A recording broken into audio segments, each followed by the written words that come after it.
La revolución argentina ocurrida en 1966 había entrado en un declive insostenible. Inflación, desocupación, la moral militar por el piso al no saber qué hacer ante tanta pueblada popular desde 1969. El surgimiento de agrupaciones guerrilleras que no paraban de realizar atentados y asesinatos como el expresidente de facto Eugenio Aramburu en 1970 y que terminaría con el gobierno de Onganía, el acuerdo político nacional llamado ahora la Hora del Pueblo, pacto político entre el censurado peronismo, el radicalismo y otros partidos menores que llamaban y clamaban por el regreso de la democracia. El débil gobierno de Roberto Levington, que sucumbió en tan solo 9 meses ante tanta huelga, paros generales y violencia en las calles entre estudiantes, policías, fuerzas militares y guerrilleros, que tomaban cada vez más protagonismo en la política. Y llegamos entonces a julio de 1971, ya bajo las órdenes de Alejandro Agustín Lanusse, se da a conocer el famoso Gran Acuerdo Nacional que llamaba a elecciones para el año 73. El retorno de la democracia era inminente, pero la situación social no estaba muy preparada para ese gran salto político.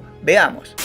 Una vez sabido de las próximas elecciones nacionales, Juan Domingo Perón, exiliado en España desde su derrocamiento en 1955, comienza a mover las fichas para su esperado regreso al país. Cambia la cúpula justicialista nombrando a varios nuevos representantes de los diferentes peronismos de la época. Juan Manuel Abal Medina sería secretario general del movimiento peronista, Rodolfo Galimberti, un montonero, como secretario general de la Juventud Peronista. Héctor Cámpora sería ahora su delegado personal, y el cuarto que cerraba el círculo de confianza era José Ignacio Rucci, secretario general de la CGT desde 1970. Con este nuevo equipo, Perón tenía dos grandes objetivos: su retorno al país y su candidatura a la presidencia argentina en esas elecciones de 1973. Y acá comienza el operativo Retorno de Perón. El Gran Acuerdo Nacional, impulsado por Agustín Lanusse, proponía salir ordenadamente de la dictadura hacia una democracia nueva, con todos los participantes elegibles, sin proscripción ni censura ni movidas truchas para ningún partido. Pero eso no se respetó mucho, porque Lanusse, entre los términos que estableció para las nuevas elecciones, además de una transición pacífica, fue que todos los candidatos debían residir en el país, cosa que Perón, por supuesto, no cumplía porque vivía en España. Mientras se discutía a finales de 1971 cómo se iba a dar el regreso de Perón, su candidatura, la transición democrática, los candidatos de los otros partidos, qué iba a pasar con las Fuerzas Armadas, en los diarios de la época había noticias todos los días sobre atentados, secuestros extorsivos a empresarios, asesinatos políticos y civiles, asaltos a comandos militares, propaganda política marxista y peronista en las calles y más movimientos rebeldes que hacían de la vida social un poco bastante alterada. Las agrupaciones guerrilleras tomaban cada vez más el protagonismo en las calles ante el final de la censura política, y cada una de ellas purgaba por un país nuevo. Algunas agrupaciones querían una patria socialista, otros querían el retorno del peronismo pero con toques de marxismo, otros querían la Argentina de antes, la de 1955 para atrás, otros mientras tanto buscaban derrocar a cuanto tipo se calzara la banda presidencial solo para decir: nosotros somos el pueblo, ellos son el problema. Es así como el FAL, Montoneros, la OCPO, el ERP, la JP, el FAR, los descamisados y otras agrupaciones menores realizan todos los días un atentado, un copamiento, un secuestro o un asalto para financiar su lucha armada, ante la respuesta del ejército, que aún seguía tratando de buscar la paz social para una transición democrática tranquila, que no conseguía desde las puebladas de 1969. Pero acá hay algo en la historia que quedó muy atrás y en el olvido, porque a muchos no les conviene la verdad de la milanesa. Si había combates, detenciones y defensas en esos copamientos, asaltos y atentados de la guerrilla, quiere decir que hubo guerrilleros en cana, o sea, varios fueron detenidos y encarcelados. Pero, ¿qué pasó con ellos? Lanusse, junto a su ministro de Justicia, Jaime Perrot, decretó la ley 19.053 el 28 de mayo de 1971, que aprobaba la creación de la Cámara Federal en lo Penal de la Nación y que tenía como objetivo juzgar mediante todas las de la ley la delincuencia extremista o manifiestos de subversión. La Cámara estaba integrada por 9 jueces, 3 secretarios, un prosecretario y 12 secretarios letrados. ¿Qué quiere decir esto? Que la dictadura de Lanusse combatía a la guerrilla con juicios limpios, derecho a defensa de los detenidos,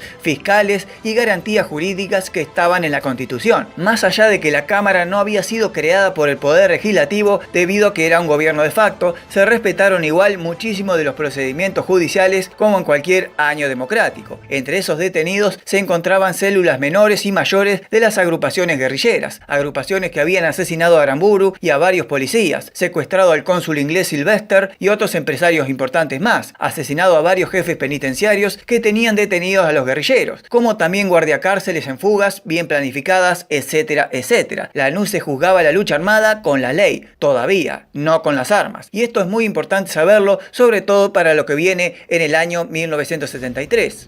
Pero cuando el regreso de Perón era inminente para fines de 1972, en agosto de ese año se produce el fusilamiento de Trelew, una fuga de guerrilleros importantes de la primera línea del ERP y Montoneros que sale mal, ya que ellos tenían planificado tomar el penal y escapar en avión mediante ayuda desde afuera de sus compañeros de la guerrilla que tomarían por asalto el aeropuerto chubutense y así huir hacia Chile y luego hacia Cuba. Pero la fuga sale mal y solo unos pocos logran escapar hacia el país vecino. El resto queda cercado por la policía local que al retorno al penal y como venganza del asesinato de varios guardiacárceles abren fuego sobre todos los guerrilleros detenidos, sobreviviendo solo 3 de ellos. El gobierno de la NUCE trató de ocultar información como podía acerca de este caso, pero no pudo sostenerlo mucho en el tiempo, y esta posta la tomó Perón, que a su regreso al país en noviembre del 72 condenó el fusilamiento como una masacre y crimen policial que debería ser juzgado. La NUCE con este caso quedó debilitado completamente, ya no tenía apoyo ni siquiera de las Fuerzas Armadas y tampoco de aquellos partidos opositores al peronismo. Sin embargo, pudo sostener algo a pesar de todo, que Perón no podía candidatearse a la presidencia a pesar que ya estaba en Argentina. Y acá es donde ya en el regreso de Perón al país, que duró solo un mes entre noviembre y diciembre del 72, es cuando el pocho justicialista se baja de la posible candidatura y pone como el líder del justicialismo y candidato a presidente a su delegado personal, Héctor José Cámpora, Camporita, o más conocido en esa época como el tío Cámpora. Cámpora había sido diputado durante la primera presidencia de Perón en 1946, presidente de la Cámara de Diputados de la Nación en 1948 e integró la Convención Constituyente en 1949 de la reforma de la Constitución Nacional. Muy cercano a Eva Perón, era un acérrimo defensor de la lucha feminista de Evita, que quería la candidatura de la primera dama a la vicepresidencia en las elecciones nacionales de 1951. Pero no sucedió así y siguió en su cargo de diputado hasta el año 1955, año del derrocamiento de Perón. Durante la resistencia peronista, Cámpora huyó del país, pero luego de concluidas sus causas judiciales de la dictadura de Aramburu, retornó al país y se alejó de la política volviendo a su pueblo adoptivo, San Andrés de Giles, ya que él había nacido en Mercedes. En 1965 volvió a la política como concejal de su partido en su pueblo, pero fue destituido por el golpe del 66, y acá es donde se produce el acercamiento y un nuevo exilio hacia México y luego España, donde se reencontraría con Perón, hasta que lo nombró delegado personal en el año 71 y candidato a presidente a finales del 72. Justamente el 6 de diciembre de 1972 y antes de volver a España, Perón crea junto a su mujer Isabel y Cámpora el FREJULI, el Frente Justicialista de Liberación, el partido político peronista que iría a elecciones del 73 con Cámpora como candidato a presidente y Vicente Solano Lima como vicepresidente.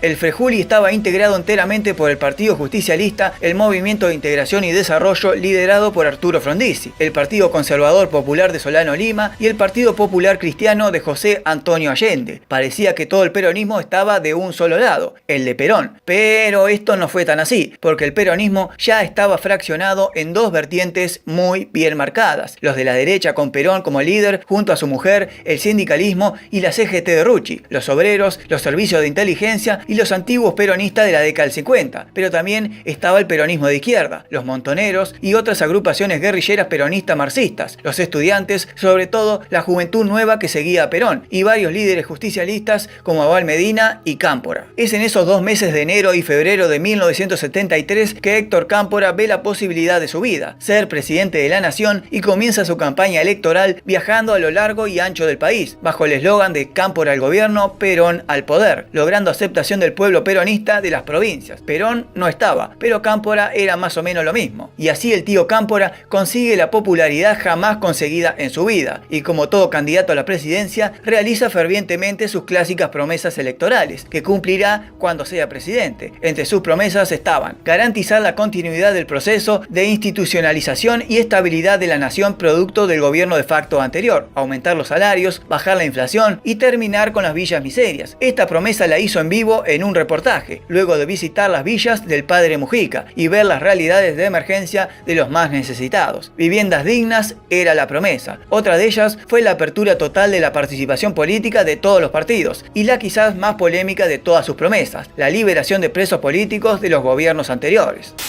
Las elecciones del 11 de marzo de 1973 dieron como ganador al Frejuli con el 49,56% de los votos, algo así como casi 6 millones de personas. Cámpora se transformaba así en el presidente de la nación y su asunción sería el 25 de mayo, pero en esos días, o sea, 2 meses antes de ser presidente, pasó de todo. La puta que los parió. Primero, se produjo lo esperado, lo que se caía de Maduro. Perón quería la presidencia y Cámpora era solamente un peón de su ajedrez. Y es en esos meses que se produce el lógico distanciamiento entre Cámpora y Perón. ¿Por qué? Porque con Cámpora ingresaron muchos partidarios de la izquierda peronista a gobernar municipios y localidades ganadores de las elecciones como Buenos Aires, Mendoza y Córdoba. Además, ¿te acordás de la promesa que hizo Cámpora sobre las villas miserias que te dije recién? Bueno, Cámpora trazó una serie de cruzadas por las villas en concordancia con el Ejército Nacional y la JP. Sí, la JP y el Ejército trabajando juntos en las villas de Mujica. También estaban los montoneros. Esa era una de las grandes razones de Cámpora, de lograr el consenso nacional, que vaya quedando atrás la lucha extremista. Ahora era época de trabajar. Pero Perón no estaba tan de acuerdo con eso, ni con que los montoneros se les dé tanto espacio en la política, sobre todo porque Perón representaba y lideraba la derecha peronista, la de los sindicatos, la CGT que te dije anteriormente, y los antiguos compañeros de años anteriores que ahora querían la torta nacional para ellos. Perón se fue alejando de Cámpora debido a que el nuevo presidente estaba siendo más condescendiente con la izquierda peronista que con la derecha. Pero hubo algo resonante que detonó esa amistad y que debería haber sido considerado y juzgado como una altísima traición a la patria, y fueron los indultos de Cámpora.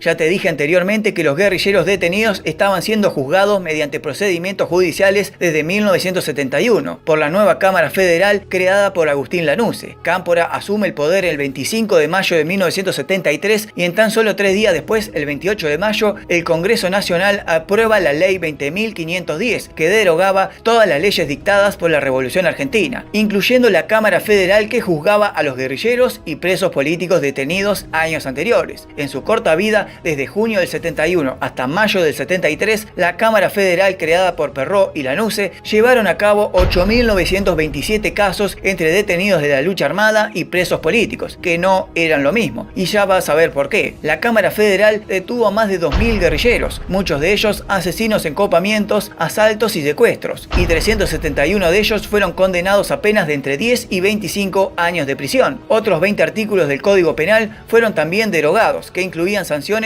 a delitos de terrorismo extremista y subversión, como dije antes. Con esto, Cámpora había desarmado el aparato defensivo del Estado argentino, apartó a muchos de los jueces magistrados, quitó leyes y artículos antisubversivos y le dio vía libre a la guerrilla, que eran liberados de todos los servicios penitenciarios del país, dejando un país completamente desarmado en procedimientos judiciales y leyes contra la lucha armada. Digamos, liberó asesinos y delincuentes juzgados y que estaban en procesos judiciales y desarticuló la posibilidad de detenerlos por parte de cualquier fuerza del orden. Pero, ¿por qué Cámpora hizo esto en sus primeros días de los 49 que estuvo como presidente? Veamos.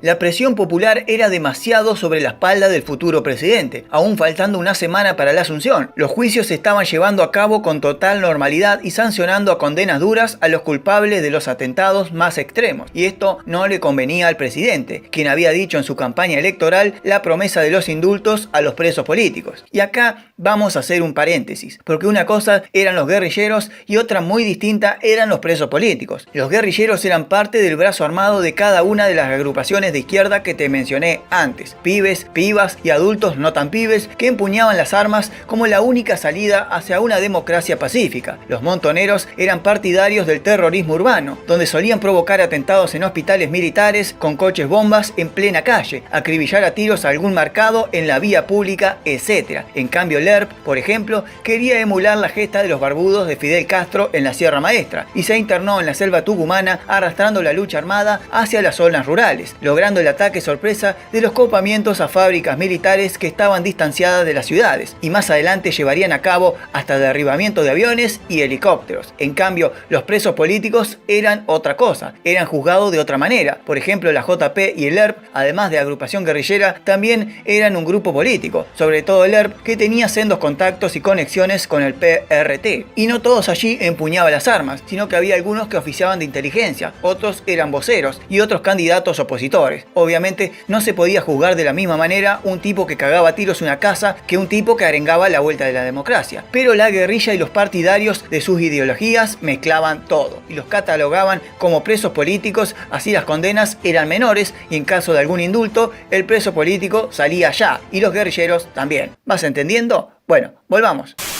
2 días antes de la asunción de Cámpora, el 23 de mayo, en el penal de Devoto había una gran concentración de guerrilleros y presos políticos de izquierda detenidos, y esa institución fue tomada por los presos, hombres y mujeres del ERP, del FAL y de Montoneros. Aproximadamente unos 135 hombres y 87 mujeres redujeron a los guardiacárceles y tomaron el penal. En los días anteriores y ese 23 de mayo, los guerrilleros de afuera habían logrado ingresar al penal telas y pinturas, cámaras de foto, grabadores, radios y un megáfono a los que estaban adentro. Con eso comenzaban el operativo Salir de la Cárcel a Propaganda Limpia. Y es así como el 24 de mayo, a un día de la Asunción, aparecieron las primeras voces de protesta dentro del penal con cartelerías y voces del megáfono reclamando la libertad de los presos políticos, o sea, los guerrilleros. El plan era salir mediante el indulto presidencial, pero Cámpora estaba pensando más en la ceremonia de Asunción que en cumplir la promesa, que en sí era polémica y había levantado muchos detractores opositores y hasta del mismísimo Partido Justicialista. Y así llega el 25 de mayo de 1973, cuando Cámpora asume la presidencia en una ceremonia donde estuvo presente el presidente cubano Osvaldo Dorticós y el todavía presidente chileno Salvador Allende.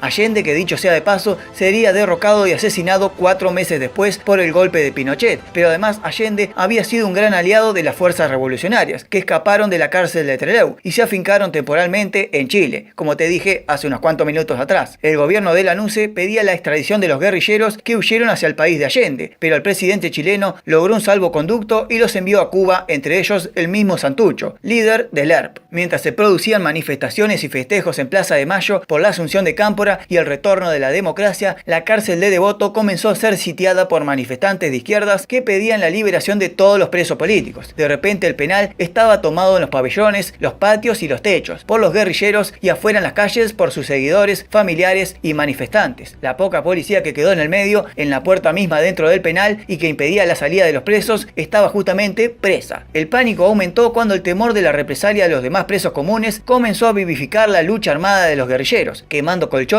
y tomando cada vez más control del penal. Y allí se hicieron presentes el prefecto Díaz de la dirección del Instituto Penal con varios diputados, abogados para asegurar que no haya otro fusilamiento desmedido y masacre como en Trelew en plena asunción presidencial. Y también estuvo presente Roberto Pettinato, un viejo jefe penitenciario de la primera época de Perón y padre de este Petti. Ni un solo día de gobierno popular con presos políticos había dicho Cámpora, y los del ERP y Montoneros comenzaron a barajar la idea de tomar los diputados y abogados de rehenes, en caso de que el día 25 pase y ellos aún estén en el penal. Querían salir ese mismo día de la asunción de Cámpora. Esteban Ricci, ministro del Interior recién asumido, se comunicaba permanente con Díaz, Pettinato y Abal Medina para calmar las cosas. Indicaba que el proceso de amnistía general llevaba tiempo de dictar, era trabajo del Congreso Nacional y digamos, recién estaban asumiendo, o sea, recién habían asumido y ya querían que trabajaran. Tendrían que esperar unas cuantas semanitas todavía, pero los guerrilleros reclamaban y exigían un indulto que no es lo mismo, porque lo que el indulto lo puede realizar tranquilamente el presidente cuando quisiera, pero la amnistía iba a llevar más tiempo por el Congreso Nacional. Adentro comenzaba a ponerse muy tensa la situación mientras caía la noche, pero los golpes a los portones, gritos y reclamos desde afuera del penal hacía pensar que en cualquier momento había un tiroteo de cualquier bando. El ERP terminó arrastrando a los montoneros a exigir el indulto camporista ya, de inmediato, y la cosa pasó a los recién asumidos dirigentes nacionales. En un momento de la noche llegó un camión con varios miembros de los montoneros, lo pusieron de culata a la puerta y comenzaron a perforar el portón con una autógena para abrirlo. Adentro, en el patio del penal, los guerrilleros estaban listos para salir. En el medio, Díaz había organizado la poca policía que quedaba dentro, armados por algún tipo de asalto desde afuera o desde adentro. Las noticias le llegaron al presidente Cámpora, que vio todas las posibilidades malas: reprimir o tomar el penal. Iban a ser mal vistos. Entonces decretó y preparó a las apuradas el indulto que querían los detenidos. Durante la madrugada del ya 26 de mayo, el ministro Ricci y su grupo de juristas armó una lista de presos del fuero antisubversivo, del que habían sido apartados en la Cámara Federal que había organizado la NUCE. Y finalmente la lista llegó al penal y las puertas se abrieron para liberar a los guerrilleros de la lista, del cual no estaban todos, y eso generó otro revuelo adentro.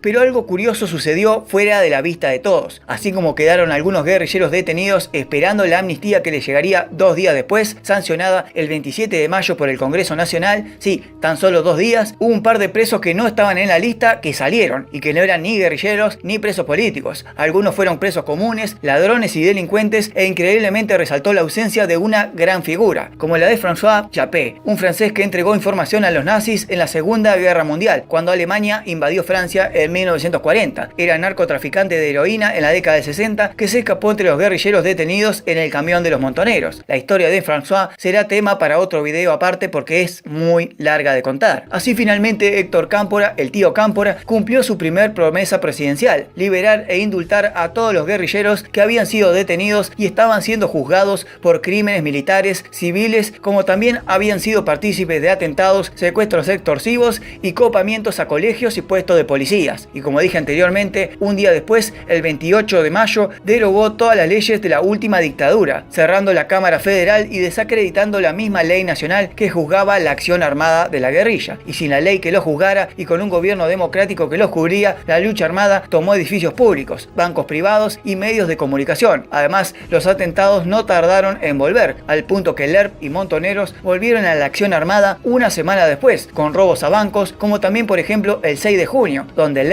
realizó un ataque a la sede del Comando Radioeléctrico de la localidad de Merlo, donde muere el guerrillero Luis Castrogiovanni, quien fue velado en la Facultad de Arquitectura de la UBA, con permiso del mismísimo rector de la misma, que era peronista. Pero ¿por qué se seguían produciendo atentados y hechos delictivos si ya había vuelto la democracia? Perón estaba volviendo, las formas e instituciones democráticas habían vuelto. ¿Por qué seguían luchando? La respuesta era una sola: querían ser parte del gobierno. Querían un gobierno totalitario castrosocialista como Cuba. Pero Perón no quería saber nada con eso. Y el 20 de junio, el día en que Perón volvía al país definitivamente, se produce la masacre de Seiza. Ese video que hice en el primer año contándote la historia de la enorme balacera que fue la avenida Richieri, en el enorme escenario que habían instalado para que Perón le hable al país. Balas para acá, balas para allá, era un solo tiroteo entre peronistas de derecha, con Manuel Osinde, la CGT y los sindicalistas y Rucci como partidarios, todos apoyados por Perón, y los peronistas de izquierda, que eran las agrupaciones guerrilleras, estudiantes y obreros apoyados por Galimberti y Cámpora. Esta enorme balacera oficialmente dejó 13 muertos, pero extraoficial, digamos la verdad, dejó más de 400 muertos. Mucha gente inocente que había ido al acto de regreso de Perón, como también muchos guerrilleros y policías que se trenzaron a balazo limpio. Y si Perón y Cámpora ya estaban medios peleados de antes, después de la masacre de Seiza, obvio, se terminó la amistad, ya que Perón culpaba a la organización del evento al presidente, y comenzó así la presión política para que Cámpora y Solano Lima renuncien, cosa que hicieron el 13 de julio de 1973, contando desde su asunción el 25 de mayo, tan solo 49 días como presidente de la nación Héctor Cámpora. El cargo le cayó al presidente de la Cámara de Diputados, Raúl Bulastiri, yerno de López Rega, el nuevo delegado personal de Perón, que luego de una semana de presidencia llamó a elecciones de nuevo, donde la ley que prohibía a Perón fue derogada por Cámpora en sus pocos días en Olivos, y bueno, así Perón, con esa movida bien bilardista, volvía a ser presidente para septiembre del 73. Luego vino el asesinato de Rucci, la creación de la AAA, López Rega, chau Montoneros, chau Patria Socialista y la guerra civil intermitente, como lo habían descrito los mismísimos montoneros. Terrorismo del Estado peronista y bueno, vos sabés cómo sigue la historia. Un verdadero cambalache nacional.